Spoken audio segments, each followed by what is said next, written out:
1. Little backstory. I'm an armed security officer at an outdoor mall. So I get a call from a dollar store where everything is $1. You know the one. Anyway, the manager calls me and says that a minor attempted to steal in the store, and the mother is causing a scene with other kids present. So I arrive and walk in and see 8 kids and one mother yelling.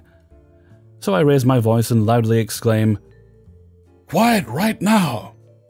Well, Mama Karen turns around and tells me not to yell at her kids. I tell her that I apologize, but I couldn't follow what was going on, and would she kindly explain what was going on. She then proceeds to get an attitude and say that the store manager accused her child of stealing. I look to the store manager, whom I've known for many years, and say, "Ma'am, is this accurate?" She responds, "Yes, sir. The child," points to said child, "has a candy bar and a drink." So I look to the mother and ask if she can ask the child to empty his pockets. She refuses, so in order to at least resolve the situation, I ask her and the children to step outside the store, so that they won't be bothered by the staff of the store. In all honesty, this was just to get them out of the store. So now that we are outside, I get a text from the manager on our work phone that we carry, and it is a request to ban them from the store. This is something that I was going to do anyway. However, I decided to take it a step further and ban them from the entire mall complex. I have the paperwork with me to do this and begin writing out the property ban and trespass warning for her. I ask her name for my report so that I can take it up with corporate. And she seems very happy at that and gives me her name. I put her information on my report and the property ban and trespass paperwork. Just to clarify, I do have to notify property management of what I had to do, so I did not lie to her. So I tear off her copy of the trespass and property ban, and she explodes at me. "You can't do this. You don't have the authority to do this. I'm calling the police. My husband works there." So I politely tell her to make the call and I will be glad to wait for them to arrive. She makes the call, and about 10 minutes later the police arrive with several officers. I explain to the sergeant that has arrived what's going on, and he looks bewildered and says, "She's throwing a fit over that. Seriously?" He then goes to her and asks for her side. She starts waving the paper that I gave her in the officer's face and says, "This is illegal. He can't do this."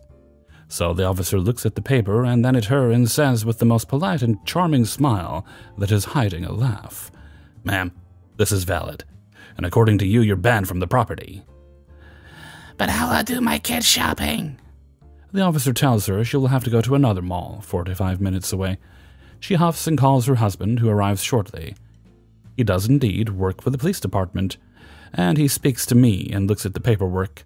He then looks at his wife and says, "I'll see you at home. We're going to talk about this." She then leaves, crying, with the kids. The husband turns to me and shakes my hand and tells me that he's sorry for her causing trouble. 2 weeks later, I get a commendation from my company and the owners of the mall over the incident. 2. A little background. Growing up, my aunt has always been a bit entitled and believed that my sister and I were beneath her and not fit to play with her children. My mother is also entitled to an extent, and neither really liked my husband when we first started dating. I was 19 and he was 26.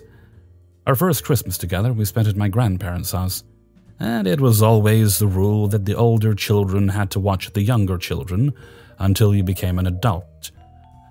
Well, my husband made the comment that he thought my aunt was a bitch because she threw a fit when he refused to go downstairs and watch the other children, as we were adults and didn't have any kids of our own. This didn't go over well with my aunt or my mother, and caused them to think and comment badly about him for 5 years. On to the story. So in late 2020, my aunt started to hang around our house every week with my mother, saying that we treated her better than her own children. Anyway, in 2020, our kids were seniors in high school and about to graduate, and I wanted to do something that we haven't had time or money to do, as I was always working 2 jobs before they go off to college. I started planning a family vacation to Disney and Universal Florida as a graduation present. At this time, my husband and I were both working 2 jobs so that we could save up enough money to support the boys while they were in college, and they can just focus on school. Now, at first, we did not tell anyone what we were planning for the reason coming up. However, it did get leaked to my aunt and mother what we were planning, and at first my mother was okay with it just being my children, my husband, and myself going. My aunt, however, decided she wanted a vacation too, and she would just come with us on ours since we're already going. My mother soon thought that if my aunt was going, that it would be okay if she went as well. My husband and I were not okay with this, but having learned from the past, we knew they would make our lives hell if we didn't give in. So we agree, and they knew that they had to pay for themselves. We were in the planning stages and decided that since our boys were so tall, it would be better if we drove down to Florida instead of paying $4,000 just for all of us to fly, as we didn't have that kind of money. We were looking at renting an SUV, as it was going to cost $2,000 for 2 weeks, and we decided that after Disney we were going to drive around to Arizona to tour their college campus and then circle back home. While we were all discussing this, my aunt decided that we will use her car. My husband and I didn't like this idea, as it's a lot of wear and tear on her vehicle, but she insisted and we caved again. It was only the 4 of us driving down, as my mom and aunt were going to fly, and I would have to pick them up at the airport since it was an hour away from our hotel. While planning the trip, I asked everyone if there was anything specific they wanted to do, so I could plan for it, as we had to make park reservations for each day of our stay, since it was during COVID 2021. I decided on which park we were going to based on everyone's wishes. All through this planning, my aunt says she's fine with everything, and thanks me for taking all of this on. The trip. We drive down, and I drop the kids and my husband off at Disney Springs, while I go get my mom and aunt from the airport. First, their plane was an hour late, and no one told me. They knew their flight was delayed before they boarded and could have texted me. After I picked them up, we headed to the hotel to check in and drop them off at their room. I go and pick up my family so we can get settled in the hotel as well. My mom has mobility issues, so she rented a scooter for the week, and my aunt said that if she had any problems walking the parks, she would rent one there. I do want to note that I have a bad back and usually cannot walk or stand for long periods of time, but I was working on my stamina for this trip so that I wouldn't need a scooter as well, since the car was not big enough to hold all of us, plus 2 or 3 scooters. Also, they decided that we would drive to the parks instead of using Disney transportation, since it was faster and easier for them. So the next day, we had planned to go to Universal for the day, and as we were staying on a Disney property, we had to drive. Keep in mind that there are now 6 of us plus a scooter.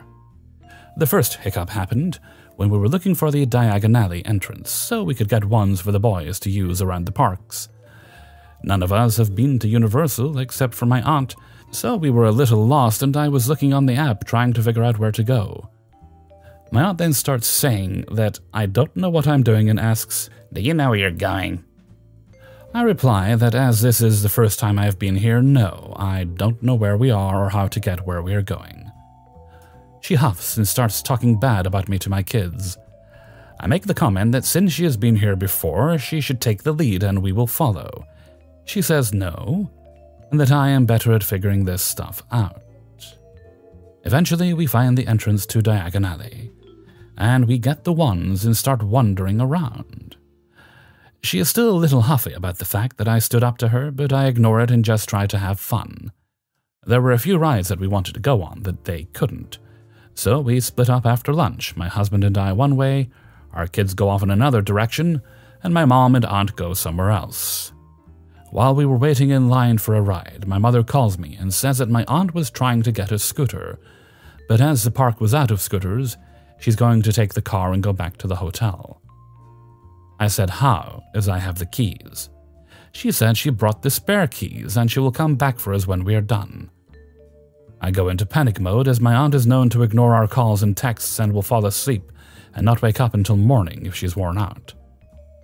I tell her that she can get an Uber or taxi back to the hotel as there is no guarantee she will return for us, and it would be a lot more expensive for us to get a ride back to the hotel than it would be for her. She then states, "It's my car," to which I reply that as we traded cars and she has mine, that it is actually my car until I get mine back, and she can't just leave us stranded here. If it was a Disney park, we would have transportation options, and it wouldn't have been a big deal. As we were gearing up for a war over the car, the customer service desk called my aunt and said they have a scooter available for her. She was okay with that, and the whole thing with the car was dropped. I thought this was the end of it. I mean, I was pissed, but I wanted to enjoy our vacation. However, this was just the beginning. The next day, we were in the Disney parks, and I have sent the boys off to have fun, since it looked like we were going to be stuck with my mother and my aunt for the duration of the vacation, and I wanted them to have fun on this trip. The morning was okay, but as the afternoon wore on, my aunt kept making little snide remarks about how I was controlling everything and deciding on where we went, etc. I told her that she is more than welcome to go her own way, as I only decided on which park we were going to. And so this was her attitude the whole week we were in Disney. She would constantly pick at me or badmouth me to my family and even to strangers we passed. And every time I snapped back, it just seemed to add more fuel for her attitude. She wanted to go to a sit-down restaurant, and the sci-fi diner is where we were able to get a reservation. It was cool, as the tables and booths are styled to look like cars and picnic tables, so that it seems like you're at a drive-in. Now, as we're in a party of 6, it's a little difficult to seat us, and when we were sat, it was at a picnic table style. Because it was not a car style, my aunt and my mother threw a fit, because it wasn't a car style. They caused such a scene that the manager ended up caving in and finding us a car table. I was so embarrassed that I pulled the manager and waitress aside and apologized for their rude behavior. At the end of the dinner, as we were able to walk out, I discovered that neither my mom nor my aunt left a tip. The waitress was super nice and did a great job dealing with those two, that I was annoyed they didn't leave her anything for her trouble. I went back and added more money to the tip I left, as she was wonderful. So this was how the week ended up being with them, and every day after the first day, my aunt would ask when we would be back with her car, as she didn't want to drive mine again because it smelled. I'm a smoker and did smoke in my car, so it smelled like cigarettes. She did know from the very beginning that we would be gone a week longer than them due to our other plans. It is our last night in Disney, and I had made a reservation for a character dinner that my aunt requested. But in these COVID times, everything is socially distanced, and the characters no longer come up to your table. They were there, and they did interact with each guest so they could get pictures and such. I had explained this to both my mom and my aunt, and asked if they were okay with it. They said they were, however, they complained the whole time about how they didn't get a hug from Mickey or Pluto.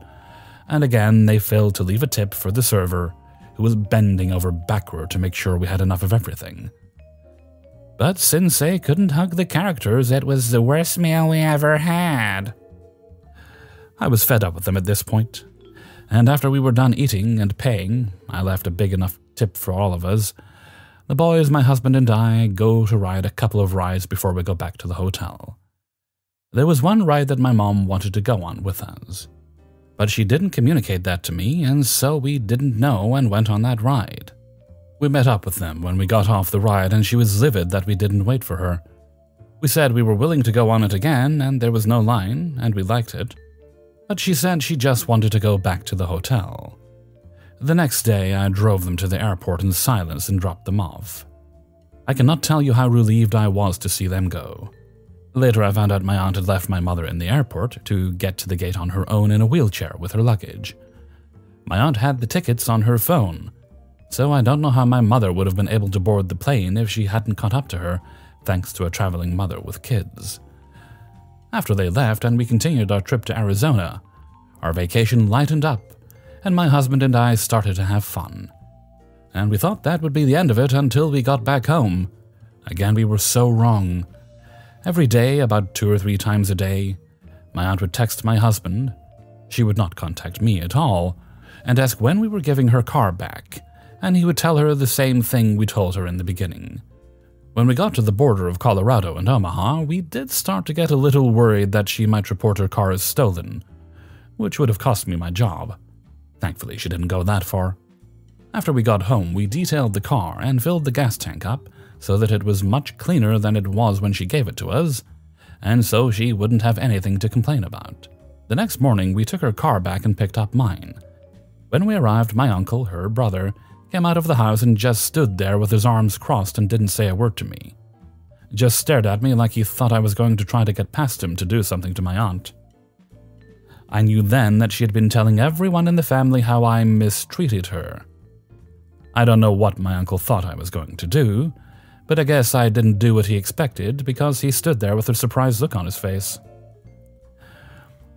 I wanted to leave and go home, so all I did was hand her the keys, and she hands my husband my keys, and when we get into my car, the minute I get in my car I am livid.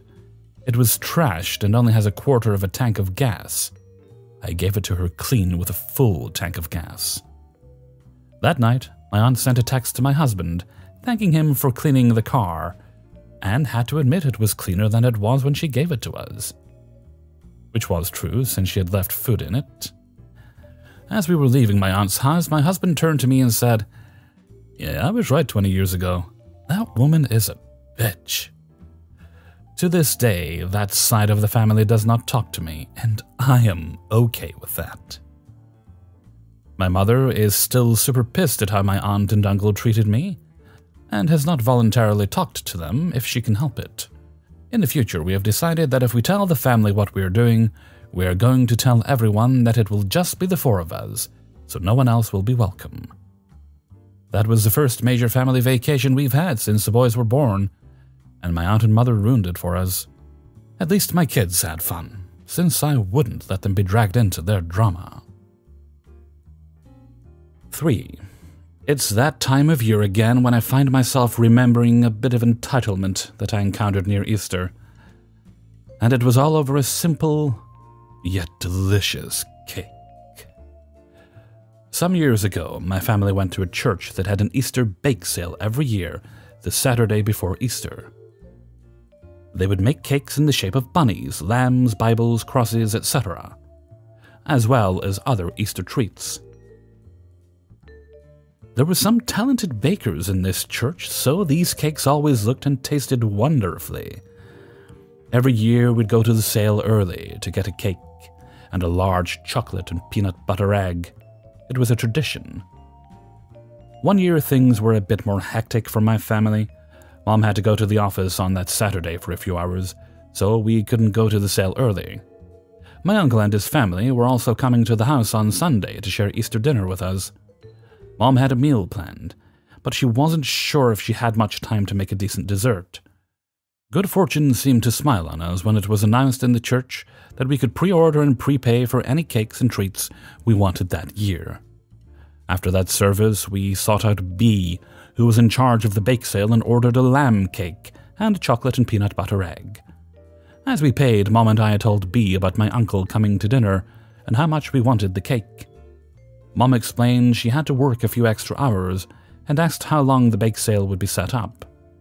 B had said they'd be there to at least 2 or 3 p.m. Mom said we'd probably be there around noon, and B said that would be fine. We called my uncle and told him about the cake. He seemed excited to try one of the cakes we had bragged about so much in the past. Saturday rolled around and Mom went to the office. I went with her, and she actually got done a bit earlier than expected. We headed out and actually arrived at the bake sale at 11:45. But no one was there. The table was still set up and we can see where the bake sale had been, but there was no sign of anyone from our church. Mom called B, who was already back home at this point. B said that they had sold everything and the kids, the church youth group, had wanted to go back home. Mom asked about our cake. B said they had sold everything else, the kids were tired, so they had just sold it. Upset, Mom reminded B that we had paid for the cake already. But B just reiterated that the kids wanted to go home. She seemed to think we should understand. What made the situation worse was that B was our neighbor, and I mean literally we shared a property line, as she had to use our driveway when hers was blocked sort of neighbor. It would have been easy for her to drop off the cake at our house or for us to pick it up at hers. But instead she had just sold it, after taking our money. Mom was understandably upset and called a friend of hers who also went to the same church. She mostly just went to vent, but her friend told her to wait a minute.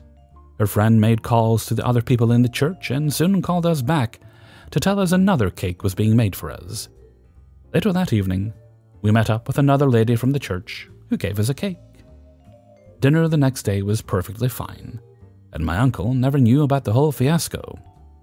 He never apologized, nor did she ever seem to understand that what she did was wrong. I never did get my chocolate peanut egg. 4. This happened a few years ago. My wife, then girlfriend, and I lived in the UK. We had just moved into our first flat, a privately owned house that was converted into 3 small studio apartments, one on each floor. We were the first to view the place, so we had the choice to rent any of the 3 apartments. We decided on the middle floor as it was slightly larger. The landlord did not allow pets either. After we moved in, we were the only ones in the building for a couple of months, before we moved into the apartment below us. Enter our crazy neighbor, who we will call Karen. Karen, who was in her 50s, and of course her dog, a little Pomeranian Chihuahua. We were later informed that the landlord was led to believe that Karen's daughter had filled in the paperwork and was meant to be moving in, but moved her mother in instead. At first, Karen seemed nice enough, and we didn't really interact much. Then one day, as I was leaving for work, right outside our apartment door and on the carpeted landing, there was a present from her dog.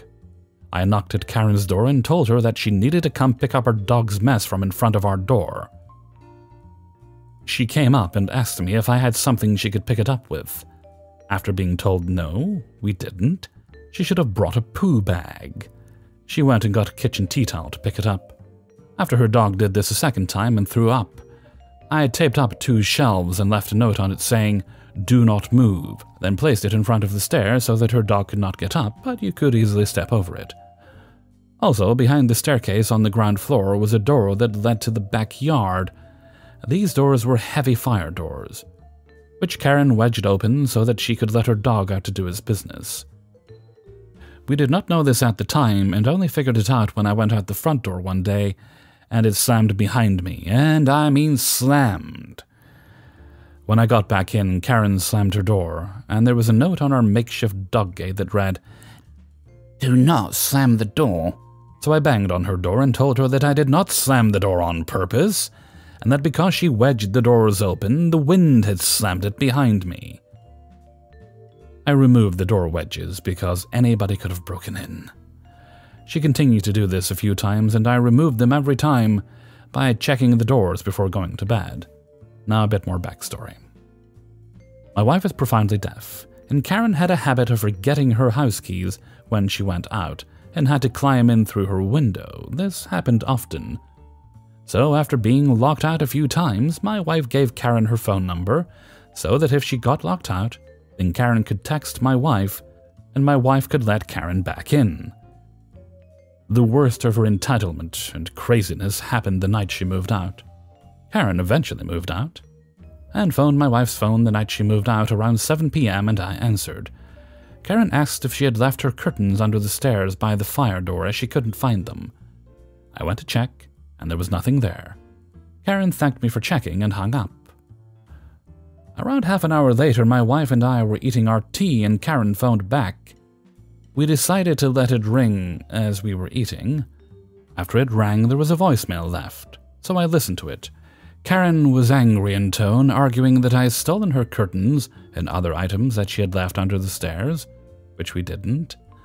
She claimed that she knew people who weren't afraid to get down to the nitty-gritty stuff, and that a deaf person won't be able to hear someone sneaking up on her. When telling my wife what happened, my wife became panicked and upset, so I convinced her to sleep the night at my mother's, and that I will speak to the landlord who gave me permission to go into her now vacant apartment to check that she hadn't left her curtains in the apartment. The whole time I had the landlord on the phone to show that I wasn't making things up. After finding her apartment was completely empty, I waited to see if Karen came back the next day. I heard the door open downstairs and I quickly made my way downstairs to find Karen stood there. I demanded to know who she thought she was to threaten my partner and accuse us of stealing stuff, which she quickly apologized and admitted to finding the stuff she accused us of stealing in one of the trash bags that she used to move her things in. She hadn't even opened all her bags before jumping to accusing us. What the fuck? I, in less kind words, asked her to please delete my wife's phone number and never contact us again. Thankfully, that was the last we ever heard of her, except for one missed call and a voicemail, which I think was a pocket dial. 5. Warning: beware the contents of this post. If your understanding of science surpasses a 6-year-old, you can and will feel your brain cells dying if exposed for too long to the stupidity of this Kevina. You have been warned. Anyway, I grew up in California, and we have a species of condor called, wait for it, the California condor. Somewhat extensive background. I was and still am an animal lover.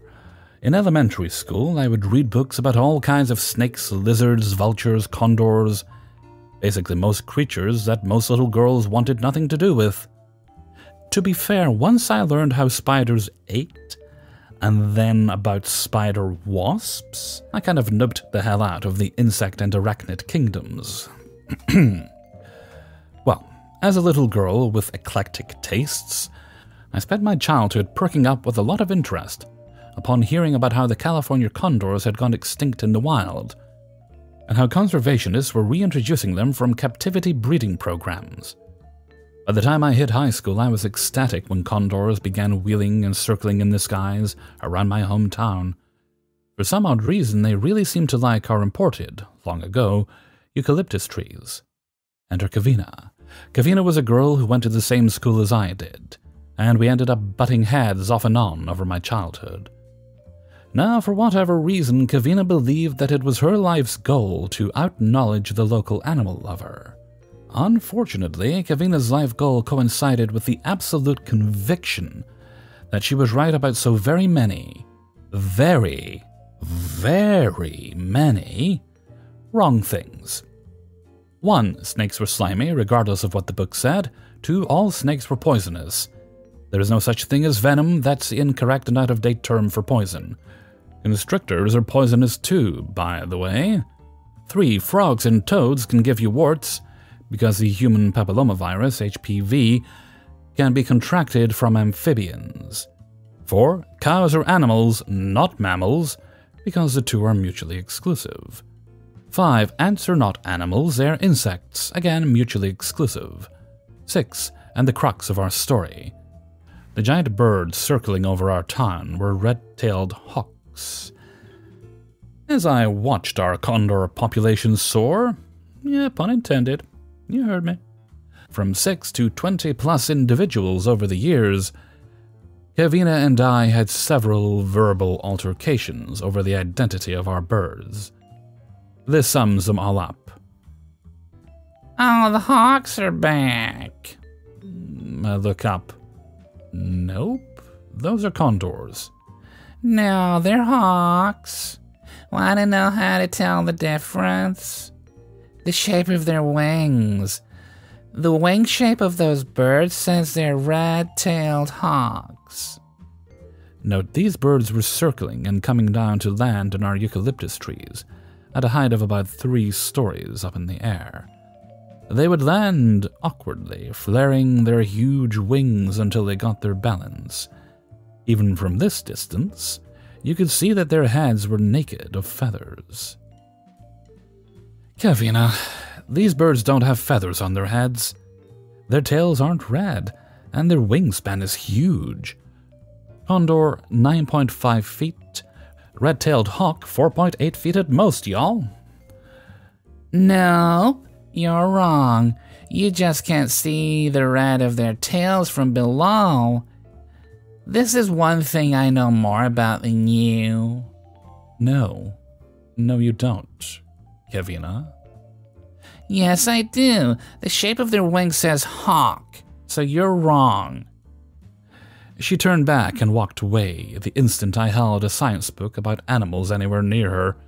She wouldn't even acknowledge anything that could possibly prove her wrong.